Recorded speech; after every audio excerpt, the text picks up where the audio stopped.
eslab qolish, yodlab olish qobiliyatingiz pasaymoqdami? Ushbu retseptimiz aynan siz uchun. Buning uchun bizlarga oddiy yong'oq kerak bo'ladi. Aynan shunday yashil po'stloqli.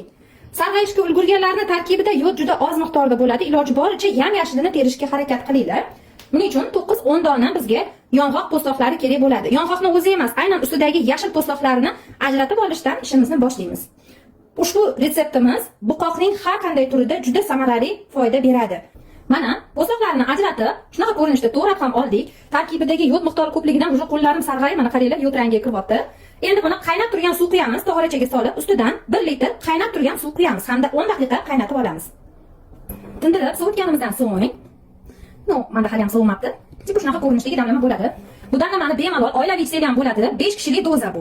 Bir osh qoshiqdan 3 mahal och qoringa 10 kun davomida ichiladi. Profilaktika uchun bir oyda bir marta tayyorlasanglar bo'ladi. Aynan hozirgi davrdagi yong'oqni yashil paytida terib, to'g'rab quritib olib qo'ysanglar ham bo'ladi po'stlog'ini. Qachon zarurat bo'lsa, bemalol tayyorlashingiz mumkin. Sinab ko'rish uchun 3 kunga ichib ko'ringlar. Qur'oni Karimdagi istalgan bitta oyatni yodlashga urinib ko'rsangiz, o'zingizdagi xotirangizdagi o'zgarishni o'zingiz his qilasiz. Maktab yoshidagi bolalarga ham mumkin. 6 yoshdan katta bo'lgan bolalarga bir osh qoshiqdan bir kunda bir mahal 10 kun ichiladi. Kattalarga esa bir osh qoshiqdan 3 mahal 10 kun davomida ichiladi. Karajatlarini yodlay olmaydigan, diqqat qila olmaydigan, bitta joyda o'tira olmaydigan bolajonlarimizga обязательно jigarga qarshi preparatimizni qo'llab, mana shu damlamadan ichirib boringlar. Xotirasi qorilarnikidek bo'ladi inshaalloh.